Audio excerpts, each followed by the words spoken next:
Assalamu alaikum everyone. Today we have to start a new topic which is about the pack bed, and we will see that how we can develop a pack bed and how we can actually calculate the pressure drop across the pack bed. Now let us see what is a pack bed. In chemical processing, a pack bed is a hollow tube, pipe or other vessel that is filled with the packing material. So these are some of the examples of the packing material. It can be of this shape and size. It can be in the form of small rings, racing rings, bill saddles. The packing can be randomly filled with small objects like racing rings, or else it can be a specifically designed structured packing. So it can be either of this kind of structured rings, it can be bill saddles, or you can have some kind of structured packing like this one. So what is the main aim of this one? For example, we can have some kind of vessel, or we can have some kind of pipeline in which we can install these kinds of packing. So what is the function of these packings? When the fluid passes through this packed column, there will be a pressure drop in the packed column, right? So why do we use these packed beds? So there are two main advantages of using these packed beds. First one, we need to increase the heat transfer area between the reactants and the products, and the second one, we need to increase the mass transfer rate, right? And how we can achieve these two characteristics? By increasing the retention time or the residence time between the reactants and the products. So for example, some fluid is passing through this packed bed or the packed column. When it passes through the packing, it will have more time for the traveling from one point to another point, right? So if we have more residence time, we can have the better interaction between the reactants, and we can get the high purity of the products. So wherever we used some kind of absorption, we need to increase the reaction rate. We can have these kinds of pack beds. So let's see what are the advantages of these pack beds, and in which industries we can actually use this one. So the first one, it is for the catalysis. What is a catalysis? You will study this one in the fourth level courses. But what do we mean by catalysis? For example, we have some reactants that needs to be converted into the products, but to make this conversion happen, we need to pass these reactants over the catalyst bed. Okay, what is a catalyst bed? It will increase the rate of reaction. And what is our aim? That we should keep the reactants over this catalyst bed for the longer period of time to get the maximum conversion between the reactants. Okay, so when the fluid or any gas which will pass through the pores of this catalyst, it will have more resistance time, and it will give you high purity of the product. Second one, we can also use this one for the absorption column. Okay, for example, some raw fluid is getting into this column and it is coming out. So here we are having the reverse motion of the fluid, and the solid absorbent, it will be placed here. Okay, so when the fluid passes through the absorbent, what would happen? The impurities on the fluid, it will be captured by these particles, and the purified fluid, it will be coming out of the system. So why do we use this kind of material here? To increase the resistance time and to increase the heat and the mass transfer area. So more area, more contact with the longer residence time, we can have the better interaction between the reactants and the products, or we can attain what is our requirement. Like in this case, we are purifying the water. Similarly, in the absorption column, everybody know how you can make the soda drinks, okay, like 7 Up and the Pepsi. So what is the main formula for that one? We have to absorb the carbon dioxide in the liquid, in the water, right? So what we are gonna do here, we will put some liquid here that will be passing through this column down, and some gas we will be putting from the downward. Okay, so the gas will be rising up. So if we don't have any kind of these packing, what would happen? The gas will directly go at the top, and there will be very less reaction between the liquid and the gas molecule. So to increase the resistance time between the liquid and the gas molecules, we need to put these packing materials that will increase the resistance time between the liquid and the gas molecules. And here we will get the liquid outlet in which we can see that maximum of the carbon dioxide will be absorbed in the water molecules, and you can have the like very good Pepsi or the 7 Up, right? So this is the example for the absorption. The third one, it is about the distillation. So we will study this one in the maybe the fourth level courses. What is the distillation? But in Saudi Arabia, you know that we get the crude oil, and we can generate multiple products from the crude oil, right? We can have the kerosene, gasoline, we can have the diesel, petrol, and we have like the 15 to 20 more different chemicals that we can generate. So how we generate those chemicals? We differentiate, we separate those chemicals on the basis of their boiling points. Okay, so you will study this distillation column in more detail, but what is happening here, we supply heat to the crude oil and it will boil at different levels, right? So at each level you will be getting some products basis on the basis of the boiling points. Okay, so in this distillation column operation also we need to have the better interaction between the crude oil that is coming down and the hot vapors that are rising upward. So we can have these kinds of packing materials to increase the residence time between the crude oil and the vapors, hot vapors of the crude oil that are rising upward. Okay, so these are the typical examples where we can use a pack bed, and now we will see that when we use a pack bed, then we also need to calculate what is the pressure drop in the pack bed. Okay, so let's see this one.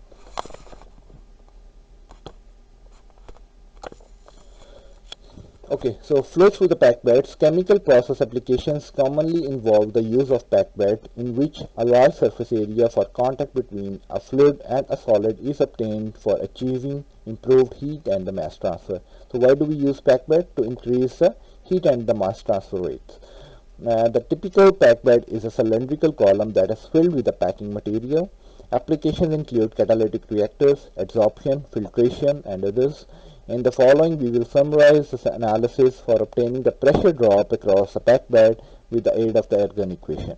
Okay, so whenever we use some kind of packing in the vessel or in the pipeline, there will be a pressure drop due to that material, and we will see that how we can calculate that pressure drop. Okay, so it is not very difficult. What we will do here, we will start with the general energy equation that we studied in the chapter number 5. So this is the equation that we have already. Okay, so this equation is the general energy equation in the form of head. Okay, so there is no pump and no turbine, so we will ignore those factors, and this is the equation. We can call this one as a general energy equation, and we will use the same equation and we will modify this equation slightly to get the pressure drop for these pack beds. Okay, now what we have here, if we deal with this kind of packing system, right? So we can have this kind of vessel at the pipeline. So what we see here, the cross-sectional area for the flow, it is same at the inlet and also for the outlet. So if the cross-sectional area is same, what we see that the velocity of the fluid that is passing through the pack bed, it will be same. So we will ignore these two terms in the equation, and we will slightly modify the general energy equation. Now we have to calculate the delta P, and we have to calculate what is the head loss. Okay, now for the head loss, we have studied this head loss in chapter number 8 already, and we have seen different equations for the head loss calculation. Now in case of the pack bed, we have to deal with this head loss in a slightly different way. Okay, so the equation that we have to use for the pack bed to head loss calculation is this equation, which is composed of 3 multiplied by FF, which is the fanning friction factor. It is quite similar to what we studied in chapter number 8. Then epsilon term here, it represents you the void fraction. I will explain this thing. L represents you the length of the bed, dP is the effective particle diameter, and epsilon is the void fraction. Okay, so what is this epsilon here? It is a void fraction, and how we can actually find out the void fraction. So let's see this one. Yeah. Okay, for example, you can have these kind of particles in the vessel. Okay, now if you look at the arrangement of these particles are tightly packed, but still there are some spaces between the particles, right? So if you fill some kind of vessel with these particles, there will be some empty spaces from where the fluid will pass, right? So we need to calculate this fraction of the empty spaces, that is called as a void fraction, that represent the epsilon here. Okay, so epsilon here represent you the void fraction. It is the place from where the fluid will move in the pack bed column. Okay, so epsilon is the void fraction. FF is the fanning friction factor. So we will see that which equation we can use this one. Now here dp is effective particle diameter. How we can calculate this dp? um, Now let's see how we can calculate this dp, which is the effective particle diameter. So what we have here, where epsilon is the is a fraction of the void not occupied by the particles, void fraction. L is the total length of the bed, and dp is effective particle diameter, defined as follows. Okay, so dp is effective particle diameter. How you can calculate the value for the dp? It is equal to 6 divided by av. Av is basically it is the ratio between the external surface area of the particle divided by the particle volume. Okay, so AV you need to calculate what is this ratio between the external surface area of the particle divided by the volume of that particle. So this is the equation that you can use to estimate the dp. Sometimes the effective particle diameter is directly provided to you in the question, or if it is not provided, then you have to consider the external surface area of the particle, and you can divide that one with the volume of the particle. Now, for spherical particles, dp is simply the particle diameter. Now, it is obvious here. Most of the question that you would be like solving. So, effective particle diameter for the spherical particles, it is the particle diameter. Ff represent you the fanning friction factor in the equation. How you can calculate the Ff? It is like you have to use this equation. Now, what are the terms in this equation? Ff fanning friction factor, that is equal to 1 divided by 3, 150 divided by Reynolds number plus 1.75. Okay. Now, in this equation, we have to use the Reynolds number also. Now, this Reynolds number calculation for the packed bed, it is slightly different from the Reynolds numbers that we were using in the chapter number 8. So, that is an additional term for the void fraction.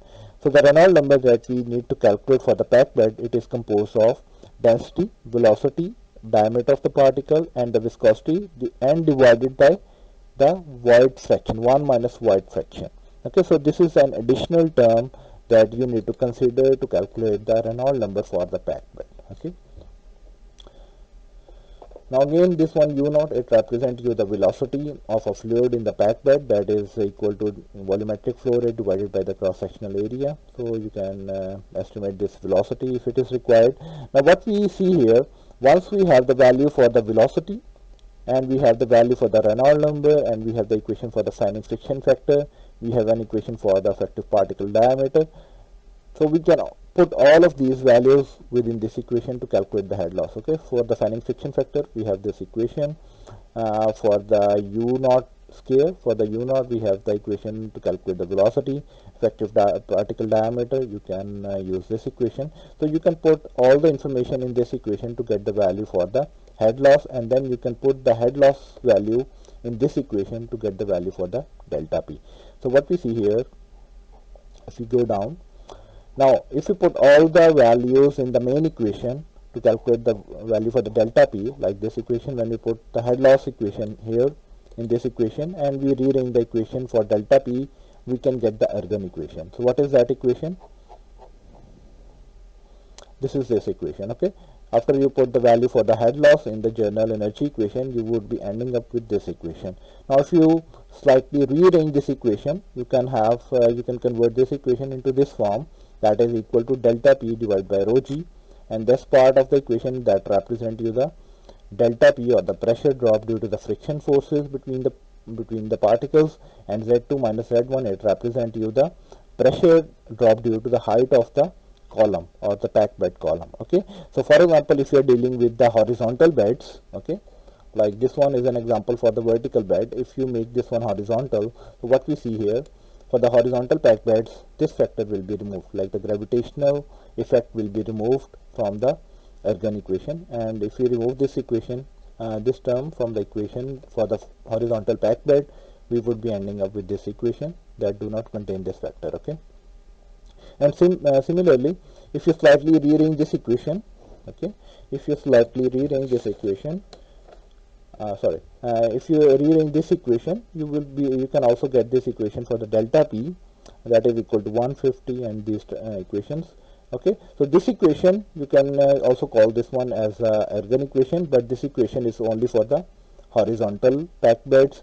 This equation is also the ergon equation. You can use this one for the vertical packed beds, okay, and this is also an ergon equation. Okay, so we can have three different forms of the ergon equation. All of them are like similar. We are just rearranging the equation. Okay, so maybe you can rely on this equation. This is a general equation. After the rearrangement, we can have this equation. This is also the ergon equation. If you are dealing with the horizontal beds, you can remove this part, and this could be the new equation for the horizontal packed beds. And if you rearrange this equation into this form, you would be getting this equation. Okay, so all of these 3-4 equations are the ergon equation, but you have to see in which kind of packed bed you are using this equation. If you are dealing with the horizontal packed bed or you are dealing with the vertical packed bed, so then you have to choose between these equations. Okay, so I suggest you that you try to derive this equation by yourself. Okay, just simply plug in the values for the head loss and see if you can get this equation. Then how you can convert this equation into this form, simply rearrangement of the equation, and then it is like simply you apply the assumptions for the horizontal bed, you remove this part. Okay, so just try it by yourself that whether you can get this equation or not, and how you can convert this equation into the other forms.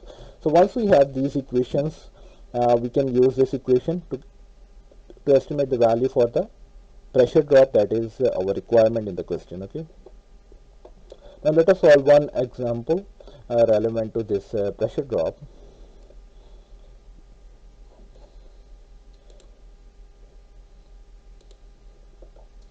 Okay, so let's see what we have here.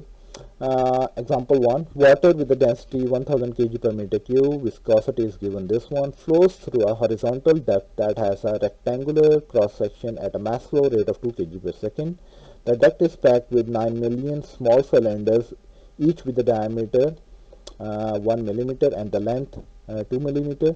Calculate the pressure drop across the duct. Okay, so we have this system. This is a packed bed in which we can have these cylinders that are acting as a packing material, and we are supposed to calculate what is the delta P across this packed bed. Okay, so what we can do here, first of all, we can estimate the value for the velocity. So we are provided with the mass flow rate. Okay, so we have the value for the mass flow rate. We can convert that one into the volumetric flow rate and divide it with the cross-sectional area. What is the cross-sectional area? This is the height here, which is 0.2, and what is this A? That is 0.1. So you can put the values for the cross-sectional area to get the value for the velocity. Now the next part, we need to calculate what is the EV factor that is required to estimate the effective particle diameter. So what is an equation for that one? dP, which is an effective particle diameter, it is equal to 6 divided by EV. What is an EV? It is a factor in which we have to divide the total external cross surface area of the particle with the volume of particle. So for this EV, what is this one? External surface area of the particle divided by volume of the particle. Okay, now in this example, what kind of particle we are dealing with? We are dealing with a cylinder, so we have to estimate this EV factor for this one. So which equation we can actually use for this one? Just let me, yeah. Okay, so we are dealing with the cylindrical packing. So this is one cylinder, and we need to calculate the AV factor for a cylinder. So what is that one? External surface area of the cylinder divided by the volume. So what is an external surface area? We have to calculate what is an external surface area for this side of the cylinder, and also this lower side of the cylinder, that is equal to 2 multiplied by pi r square. So pi r square for this one, and this is also pi r square, that makes a 2 pi r square. And for this one, horizontal length of the cylinder, how you can calculate the surface area? Pi r, 2 pi r multiplied by the length of this cylinder. Okay, so you can have the factor 2 pi r multiplied by h. So if you want to calculate the total external surface area for this cylinder, you can have this equation 2 into pi r square plus 2 pi r into h. So once you have the value for the external surface area, then you can divide it with the volume of the particle. So let's see this one. 2 multiplied by pi r square, so we are considering two sides of the cylinder. This 2, it is some error. Okay, so you can remove this one. 2 multiplied by pi r square, you can consider two sides of the cylinder, and 2 pi r out, that will give you the area for the cylinder if you consider this one, if you consider this length of the cylinder. Okay, now for the volume of the particle, we are dealing with the cylinder. So for that one, what is an equation? for the cylinder, pi by 4 d square length of the particle. So you can calculate the volume for the particle. In this case it is cylinder. So what is an equation for that one? Okay, so to estimate the volume of the particle, what is the volume of the cylinder? If you simply go back here, okay, so this one is a cylinder. How you can calculate the volume of the cylinder? Pi r square, and you multiply this one with the L, so you can have the volume of the cylinder. So you can write this one in the form of diameter like this one, or you can simply write this on pi r square L. So you can have the value for the radius and the length. So you can put the values for this diameter of the particle, length of the particle that is given in the question, and you would be ending up with this 5000 watt divided by m. That is the value for the AV. Now to calculate the value for the dP, the equation that we have to use, 6 divided by AV, that is equal to 1.2 into 10 raised to the power minus 3 meter. So that is the effective particle diameter. Now the next part, we need to calculate what is a void fraction. So what is a void fraction? Volume of the duct minus volume of all the particles divided by volume of the duct. So epsilon here represents you the void fraction. How much is the empty spaces between the particles from where the fluid can flow, right? So volume of the duct. So you have the dimensions for this one. That is A 0.2, then you can have B 0.1, and the length is 1 meter. So you can have the volume for the duct. Now volume of all the particles, how you can get the volume of all the particles? Pi by 4 d square L, this is the volume of one particle. You multiply this one with the number of particles that are given to you in the question. So you can have the volume of all the particles, then you can divide it with the volume of the duct. So when you solve this equation, you will get the value 0.293, which is the void fraction, or it is the space from where the fluid can move in the packed bed. Okay. Now, for the horizontal packed beds, what we see here, we are dealing with the horizontal packed bed. So the equation that we can use here, it will be this equation, right? So we can use this equation now. We have the value for the epsilon, we have the value for the effective particle diameter, we have the value for the velocity. Reynolds number we can calculate, okay, and we can use this equation to get the value for the delta P in the horizontal packed bed. So let's see this one. Okay, so we will start with this one. We have taken the equation for the horizontal packed beds, okay, and we will rearrange this equation in terms of P1 minus P2, that is the pressure drop across the packed bed. We will be having this equation. Now what is the Reynolds number? Rho ud over mu, and 1 minus epsilon, because we are using the packed bed, so the Reynolds number that you have to use, it should contain the factor 1 minus epsilon also, right? So we can calculate the value for the Reynolds number by using this equation. So we will have the value 169.7. Now once we have the value for the Reynolds number, density for the fluid is given, water, velocity we have calculated, length is given, effective particle diameter we have calculated, epsilon we have calculated. So you can put all the values within this equation to get the value for the delta P, that comes out to be 616,931.1 Pascal, or 6.09 atmospheric pressure. Okay, so we can use these kinds of equation to get the value for the delta P. So you can practice this problem by yourself, and let me know if you feel any difficulty. Thank you.